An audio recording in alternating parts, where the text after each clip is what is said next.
then that's when I went on to the UW and survived. But Kathy had to do that too. She had to leave because people were, I'm sure, after you talked to her, I'm sure she will probably say there were people who wanted her to be one of these Panther women, which is in the prone position. That's what Stokely Carmichael said. Well, hell, what about your brain? I mean, if Kathy had submitted to that, she never would have been the kind of woman she is. I mean, she's an inspiration to a whole bunch of women, black women. But that's when I noticed, oh, man, we're losing the good women. And then after she left, we had other women that came in, like Vanetta. I remember when Vanetta came in. I think she came in 69. And she was a quiet, thoughtful, and turned out to be very strong like a little rock. And others were like that.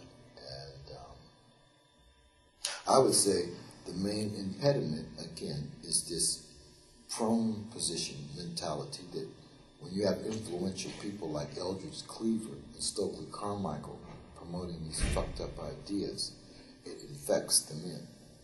And I think that was a large thing that happened. So I was never, I mean, we were supposed to be against male chauvinism, but it's one thing to say it, but when you're affected with it all your life, well, it comes out a little skewed. Unless you're fighting it.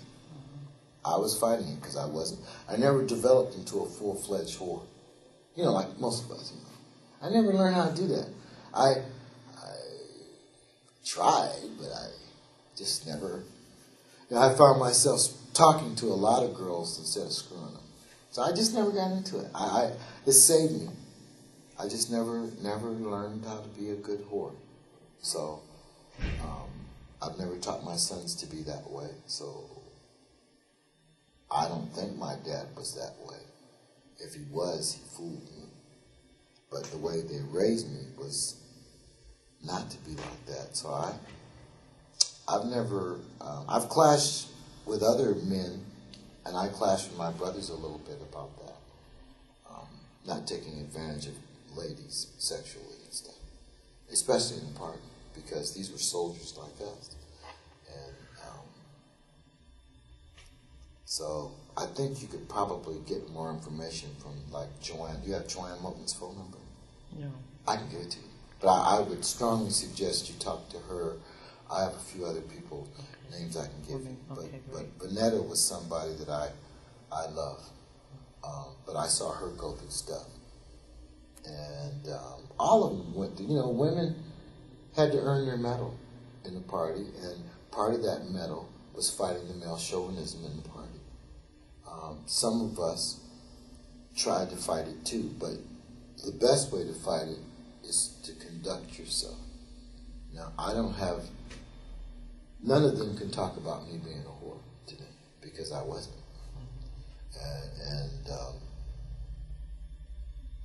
I hope they don't think I supported it, because I didn't. Even if my brothers were involved, I didn't. Because that thinking has preserved my thinking today, where I know that that is absolutely wrong to think that way. And all of us have daughters. Me and my brothers have daughters. Now, are we raising them to be whores? See?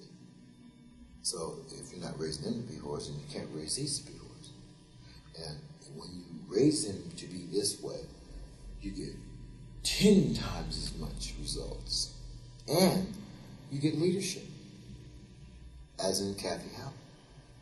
And I'm saying I will be forever dedicated to producing Kathy Howleys. I'm not interested in producing bed partners. That is something that I will be pushing this year to my young black men's group that I'm starting here.